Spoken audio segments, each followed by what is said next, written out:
Hello viewers, welcome back to another video. আমি কাজী রনি আছি বরাবর আপনাদের সাথে। আজকে আমরা ঘুরতে এসেছি ঢাকা সাভারের প্রাণকেন্দ্রে অবস্থিত স্পন্দন পার্ক। আসলে প্রত্যেকটা পার্কের এক একটা বৈশিষ্ট্য থাকে। এই পার্কের একটি বৈশিষ্ট্য হলো এখানে কোনো এন্ট্রি ফি লাগে না, একদম ফ্রি অফ কস্টে এই পার্কে প্রবেশ করা যায়। আর পাশাপাশি এই পার্কের গেটে কোনো সিকিউরিটি গার্ড থাকে না। তাই চলুন একদম ফ্রি অফ কস্টে ঘুরে দেখব স্পন্দন পার্ক। Let's go.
যতটা ছোট ভেবেছিলাম ঠিক ততটাই কিন্তু নয়, এটা কিন্তু অনেকটাই বড়।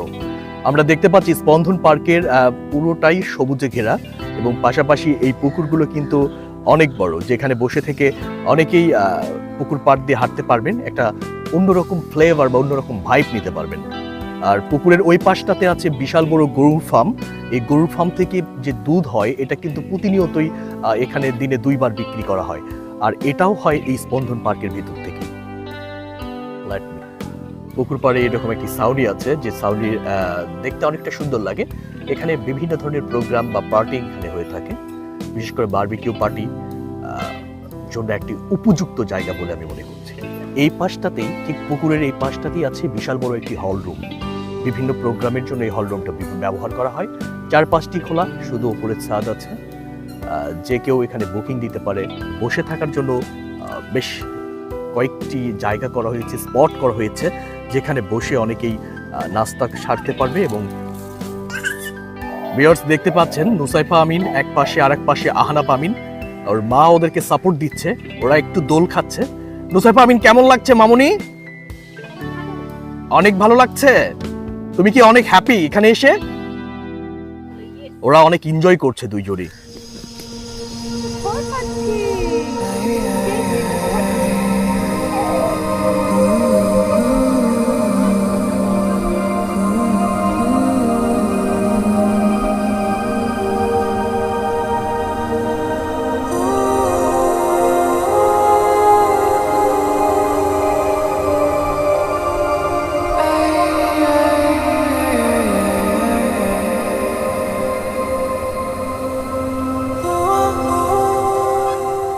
দর্শক, এই পার্কের সব থেকে বিশেষ আকর্ষণ হচ্ছে এই পার্কের ভিতরে আছে বেশ কিছু হরিণ।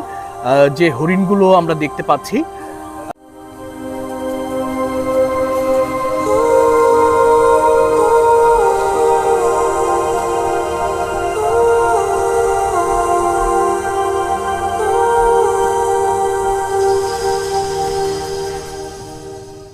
নুসাইফার আম্মু, এই পার্কে ঘুরতে এসে তোমার অনুভূতিটা যদি একটু বলো, কেমন লাগলো এই পার্কে ঘুরতে এসে পুরোটা ওভারঅল? ওভারঅল ভালো। আর সবচেয়ে বেশি মানে বড় কথা হলো যে আমার ছেলে মেয়ে অনেক এনজয় করেছে। তারা এত ন্যাচারাল পরিবেশে সবকিছু ওদের অনেক ওরা অনেক হ্যাপি ছিল।